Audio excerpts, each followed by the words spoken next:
Good evening students, welcome to study with Preksha 5483। आज हम आपके लिए लाए हैं कक्षा 7 उड़ान सामाजिक विज्ञान हमारा भारत 2 का अध्याय 8 उत्तर भारत के 13वीं से 15वीं सदी के राज्य।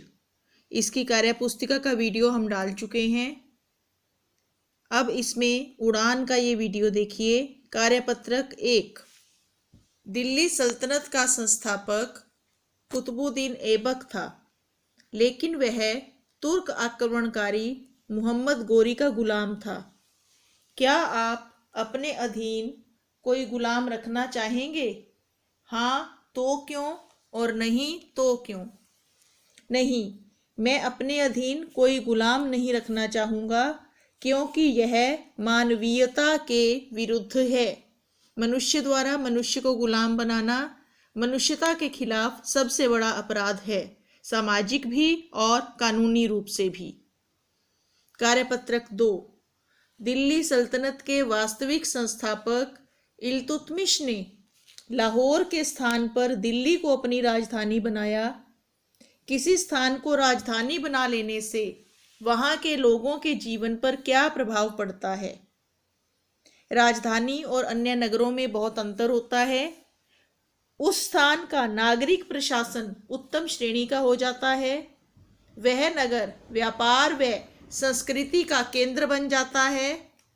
लोगों को शिक्षा व रोजगार के नए अवसर मिलते हैं और नागरिक सुविधाओं जैसे सड़कें, अस्पताल, स्कूल, कॉलेज, व्यापारिक केंद्र, इन सब का स्तर बहुत अधिक सुधर जाता है।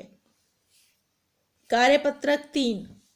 मोहम्मद बिन तुगलक की मृत्यु पर किसी ने कहा कि सुल्तान को प्रजा से और प्रजा को सुल्तान से मुक्ति मिल गई। इस पंक्ति का अर्थ क्या है? मोहम्मद बिन तुगलक के कुछ निर्णय भले ही वो लोक भलाई के थे, लेकिन वो वक्त से पहले लिए गए निर्णय थे, यानी कि समय उन निर्णयों के अनुकूल नहीं था। जैसे राजधानी बदलना। राजधानी बदलते समय सभी को हुक्म दे दिया गया कि दिल्ली से दौलताबाद चलिए। दौलताबाद दिल्ली से बहुत दूर दक्षिण में था।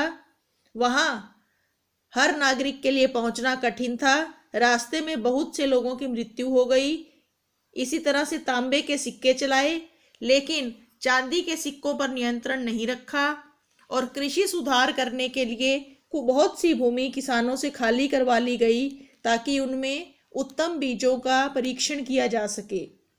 परंतु जिन किसानों की भूमि ली गई वे नाराज हो गए।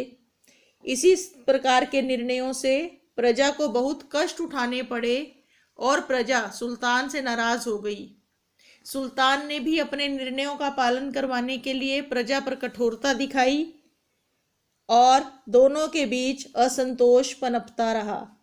यह स्थिति सुल्तान की मृत्यु के बाद ही ठीक हो सकी। इसीलिए कहा गया है कि मोहम्मद बिन तुगलक की मृत्यु पर सुल्तान को प्रजा से और प्रजा को सुल्तान से मुक्ति मिल गई।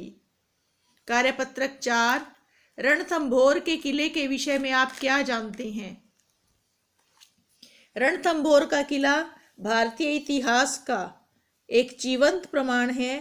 ये एक पहाड़ी पर बना हुआ है। इस किले का निर्माण राजा सज्जन सिंह नागिल ने करवाया था। यह 3 मंजिला बिल्डिंग है। 7 द्वार और 84 स्तंभ हैं। दूर से देखने पर यह किसी कवच के समान प्रतीत होता है। राणा हमीर देव यहाँ के एक प्रमुख शासक थे। ये वीडियो यहीं समाप्त होती है। देखते रहिए स्टडी विद प्रेक्षा 5483। धन्यवाद।